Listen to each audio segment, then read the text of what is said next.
Hello neighbors, it's Brad here at eTrailer, and today we're taking a look at the eTrailer trailer hitch receiver on a 2022 Jeep Renegade. Now this is what your hitch is going to look like when it's installed, and it is an exposed cross tube, meaning you are going to see the majority of the hitch below the bumper, but it is a 2" by 2" receiver tube opening, so that's really going to open it up for a bunch of different options, whether you're picking up a ball mount, a bike rack, or a cargo carrier. And all of those accessories are going to stay in place with a 5/8 pin and clip. Now the hitch does not come with the pin and clip, but a lot of times your accessories, when you pick those up, will have one included. If you want to pick up a locking version, we have plenty of options available here at eTrailer, and that's really nice. You can lock your accessories in place and know that no one's going to walk away with them. We have a plate style safety chain loop here, which is going to be nice and easy to hook up a standard S hook, or even a larger clevis style will be able to go on here. And that way, when you're hooking up to your trailer, you can safely hook up. Now, speaking of hooking up to a trailer, you're going to want to adhere to the weight capacities of this hitch, and this one's fairly decent, coming in at a gross trailer weight rating of 3,500 pounds, which is going to be the weight of the trailer plus the accessories loaded onto it. Now there's also going to be a 525 pound tongue weight rating, which is going to be a lot of your suspended accessories, and it's the downward pressure that's put on the inside of the receiver tube opening. So with 525 pounds, you should be able to get a 4-bike rack fully loaded, or even a cargo carrier if you're headed out on vacation, loaded up pretty well without going over that weight limit. But I do recommend checking the vehicle's owner's manual to see what it's capable of towing, as well as all of the components as far as your ball and your ball mount, to make sure that they're all going to play ball. Take the lowest number, and that way you stay safe while towing. It does sit a little bit recessed past the rear fascia here. So from the center of the hitch pin hole to the furthest point of the rear fascia, we're looking at about 5.5 inches. And that's going to be important for some of your folding accessories in the stowed position. They can get fairly close to this rear fascia, so double check that when choosing accessories. You're also going to want to check our ground clearance, and this is going to determine whether or not you need a rise or a drop. This one's coming in right at about 10 inches, so this is a fairly low ground clearance. So you can measure the coupler of your trailer to determine if you need a rise. I also recommend, maybe when choosing accessories, to try to get one with a raised shank. That's going to help give it a little bit more ground clearance, because as you go up an incline, those suspended accessories are going to want to get pretty close to the ground, so you don't want to damage those. Something to definitely keep in mind while driving with those loaded up. Now, as far as installation goes, this one does have a few extra steps that can be a little bit tedious. You are going to have to scrape away at some of the factory caulk to give some of the tolerances a little better fit for the hitch. You do have to do a little bit of trimming on one of the exhaust brackets, as well as bending some of the heat shield. But other than that, you're really just fish wiring some of the hardware in place, and then you can bolt it up. So make sure you have some safety glasses as well as some cutting tools ready to go. And I'm going to walk you through all the steps to make sure you get yours installed. So let's take a look at that. For beginner installation, we're going to go to each of the fender liners, and we're going to loosen that up. Not completely remove it, but be able to move it out of the way, because we have bolts that go into the side of the frame. It's going to get kind of tricky to get that hardware in unless we move this out. That's pretty easy. There's going to be some Phillips head screws as well as some 10 millimeters, so I do recommend having a small ratchet with a bit, or a very small ratchet that may have Phillips. So either way, you're going to head over to your fender liner, and there's going to be 2 of them that we'll remove here. So this is the one that's a little bit tricky. You could probably use a stubby screwdriver to get to this one, but it is a little bit trickier to get to this, so having the right tools will definitely help. Now, throughout this process, I recommend having a nice organized spot to keep your hardware. It's going to make reinstallation that much easier. Now, along with these 2 Phillips, there's also going to be 2 10 millimeter screws that are a little bit hidden, but you can see there's an indention in the plastic straight ahead. So I have an extension here with a 10 millimeter socket. So we'll go ahead and get this removed.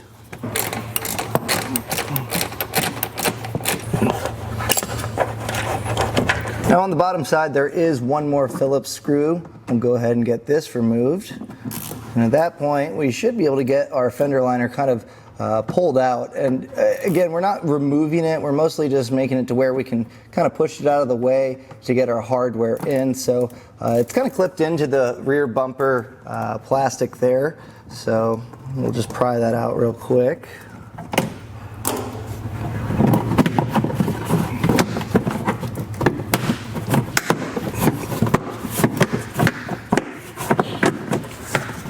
And this should give us that extra room, because our hardware is going to live kind of straight back there, so this should make it a lot easier. Now we're going to be removing rubber plugs that are on our frame rail. And there's gonna be one on the bottom, if you wanna come in here. And take a look at the frame rail. So our mounting points are gonna be this spot here. There's a rubber plug. We'll just pry that out. And this is where we're gonna be feeding our hardware. So we are gonna need to enlarge that. But there's also two more mounting points that are on the side here. So just kind of reach up. You should be able to find those rubber plugs. And there should be two of them. So just go ahead, pull those out. Now this access hole that we have here, again, this is where we're gonna pass our hardware. You're gonna see our carriage bolt as well as the spacer block that's gonna need to feed in there. They're quite a bit wider. So you're gonna wanna make some notches here, and there's a few different ways you can do that. If you have a Dremel, you can take that wheel and just kind of run it across and make that notch to where it'll pass through. You can use a hole saw, you can use a step bit. I have a burr bit here, so I'm gonna just grind back the edges on each side and then just kind of test fit to make sure that the head of the carriage bolt passes through, and we should be clear. But for now, I'll go ahead and get this grinded out and show you how it looks. So I've gone ahead and grinded this out. I ended up using a Dremel wheel and just kind of cut wide and then grinded that out. The main thing is you can get your carriage bolt passed through. You may have to kind of put it at some angle here to kind of get that in, but the main thing is this can pass. Now as far as this raw exposed metal, that can turn to rust and corrosion long term. So wherever we've made those grind marks or cuts, we're gonna go ahead with some spray paint and just kind of coat that. It really doesn't matter, clear coat, black, whatever you have handy, just to kind of coat that raw edge. Now to get our mounting hardware in place, we're going to be using a fish wire technique. So you're going to find this coiled cable, and we're going to take the coiled end and we'll start in the back hole, or I guess the hole that's closest to the front of the vehicle, and take the coiled end and feed it back towards that hole that we enlarged. Now you may need to reach up there. Sometimes you can throw a bend in there to make it a little bit easier, but you're going to want that coiled end to pop through.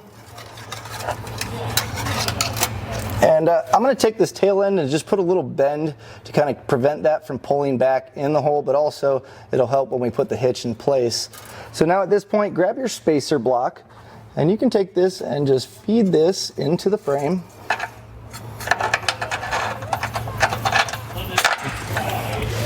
And then grab your carriage bolt and then thread this on that coiled end. And then on our other end, once we feed our carriage bolt into the frame rail, you may have to kind of go in at a slightly different angle. If you need to, you can kind of do it this way, whatever works best. Because once it's in the frame rail, we'll be able to pull the cable or our wire and just kind of jostle it around a little bit. And you should be able to get this to pull through on the frame rail. Now I'm going to go ahead and repeat the same process for this one, and then I'll show you a reverse fish wire technique to get this one in place. So for the reverse fish wire technique, pretty easy here. Just take your spacer block and you can kind of hold on to that, but feed that over the coiled end. We'll then take our carriage bolt, feed this up first, and then your spacer block.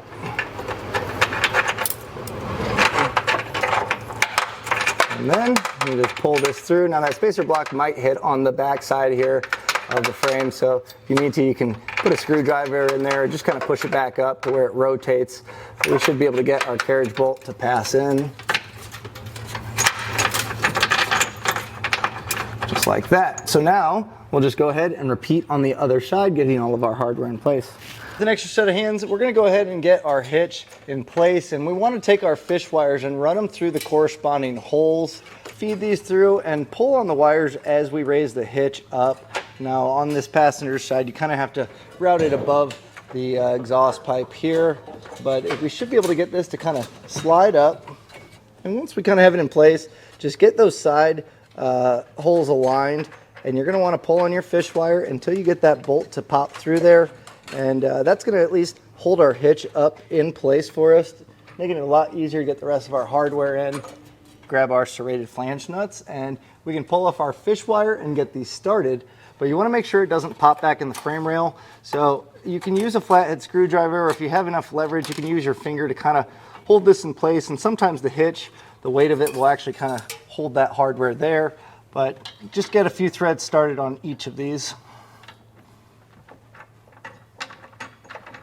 Now that I've gotten all my flange nuts hand tightened, I'm going to go ahead and tighten them down with a ratchet. I'm going to be using a 3/4 inch socket to do that. Now I'm going to start on the bottom ones, and that way it kind of draws it up before tightening the side ones.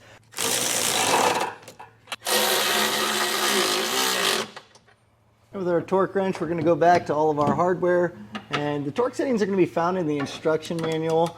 And this is going to make sure that everything's going to be tight enough for the lifespan of the hitch, but also it's not going to be too tight, putting stress on the threads. If you need a torque wrench, we have these available here at eTrailer. You can generally rent one at an auto parts store for free. But we'll go through and get all of our hardware properly torqued.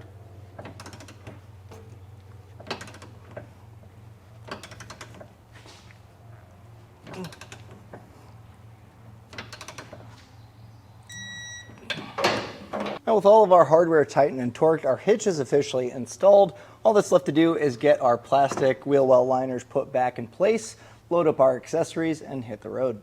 And that was a look and installation of the eTrailer trailer hitch receiver on a 2022 Jeep Renegade.